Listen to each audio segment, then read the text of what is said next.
Елпида Караманди се роди на 2 јануари 1920 година во Лерин, Егејска Македонија. Беше второ дете во семејството на Ташко и Марица. По смртта на татко и, мајка и Марица доаѓа во Битола и се премажува за Ставре. Семејството Караманди се наголеми. Во куќата се најдоа 6 деца од различна возраст. По завршувањето на основното училиште, Елпида се запиша во Битолската гимназија, во која она време се школуваа и ученици од повеќе околни градови. Напредната идеја беше присутна во секоја училница на гимназијата.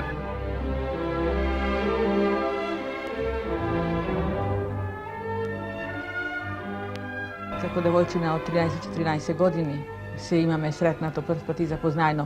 Но јас точно се сеќавам за впечатокот што ми го има оставено Елпида во тие први години на нашето другарство.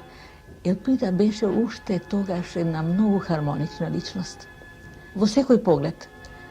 Од една страна одмерена за својата возраст, зрела, одмерена, од друга страна многу мила, многу општителна, многу весела.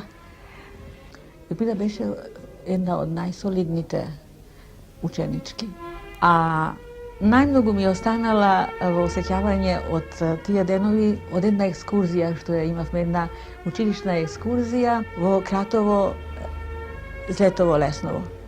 Поради нејзината веселост, поради нејзината игривост, поради оние песни што ги пеела, прекрасен глас имаше. Многу музикална беше. По завршувањето на гимназијата со прилично добар успех, кај неа се јави желба своето знаење да го продлабочи.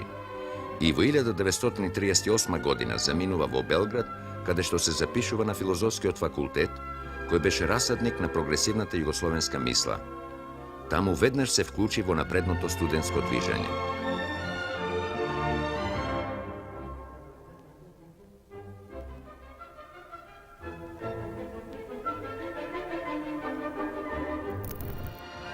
Елпида се враќа во Битола да ја сподели судбината со својот народ, да се најде поблизу онамо каде што беше потребна.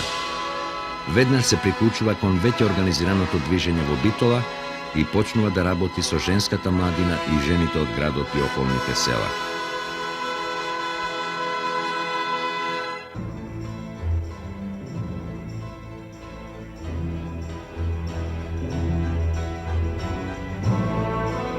Секое сеќавање на Елпида Караманди мене ме враќа во Битола 1941 година во летото и есента.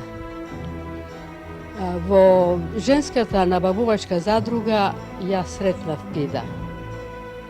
Таа млада, до тогашна студентка на Белградскиот универзитет, каде што во сите тие активности кои што ги проведуваа студентите во Белград, се стекна со едно револуционерно искуство, со борбеност.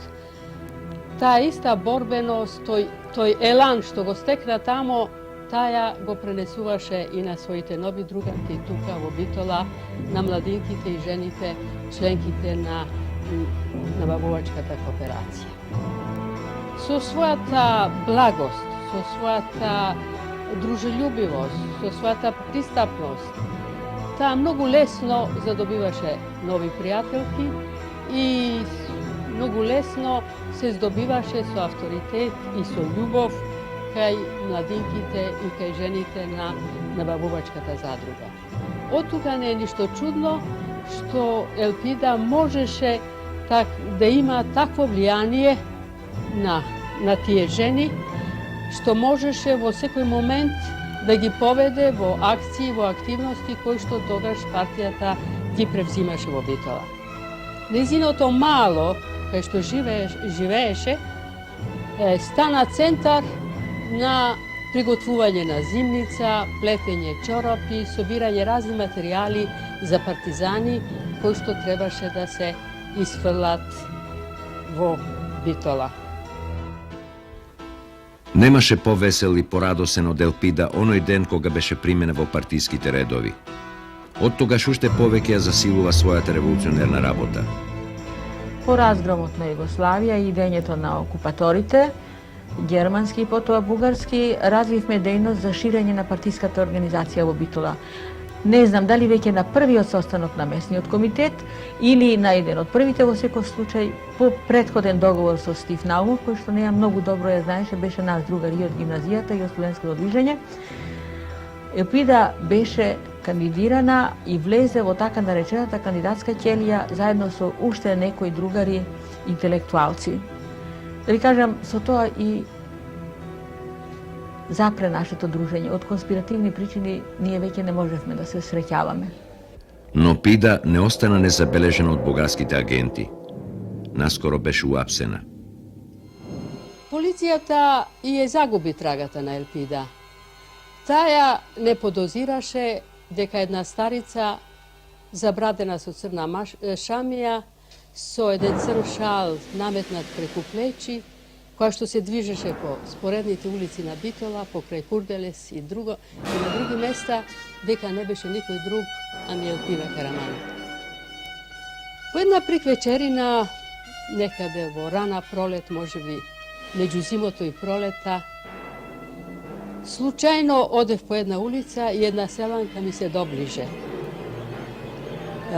Откако почна да зборува, видов, осетив дека е тоа Пида, инаку никогаш не би ја познала. Иако беше во илегала и на секој агол ја демнеше смртта, Пида не мируваше. Одеше од куќа до куќа, одржуваше состаноци, даваше напатствија. Беше онаму каде што беше најтешко.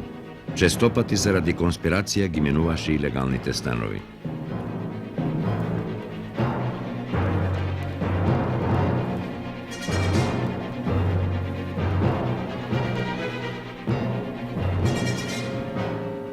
Наскоро, толку очекуваната желба за формирање одред ја дочека со големо нетрпение и невидена радост. По големата априлска провала во која ги загубија животите видни револуционери, организатори и раководители на движењето, Местниот комитет на Комунистичката партија на Југославија за Битола одлучи да формира партизански одред. Пида меѓу првите се најде во Лавчанската корија, зборното место каде што на 22 април 1942 година се формира првиот битолски одред Пелистер. Таква беше Пида, се до оној момент кога одредот не беше откриен од бугарите и настана големата блокада.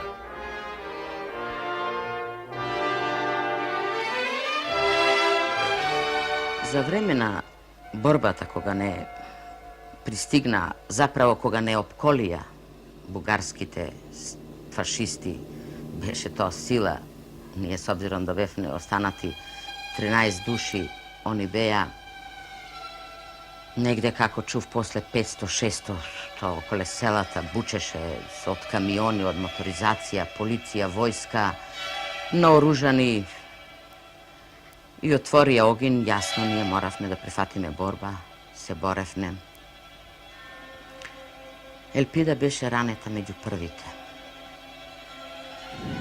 После кога заврши борбата и собра другарите мртви што беа убиени, видов да се 6 души мртви. Меѓу нив и Елпида. Зборовите што и ги беше рекла на Лена, може би јас ке бидам првата, се потврдија тоа дожливо утро. Имаше 22 години.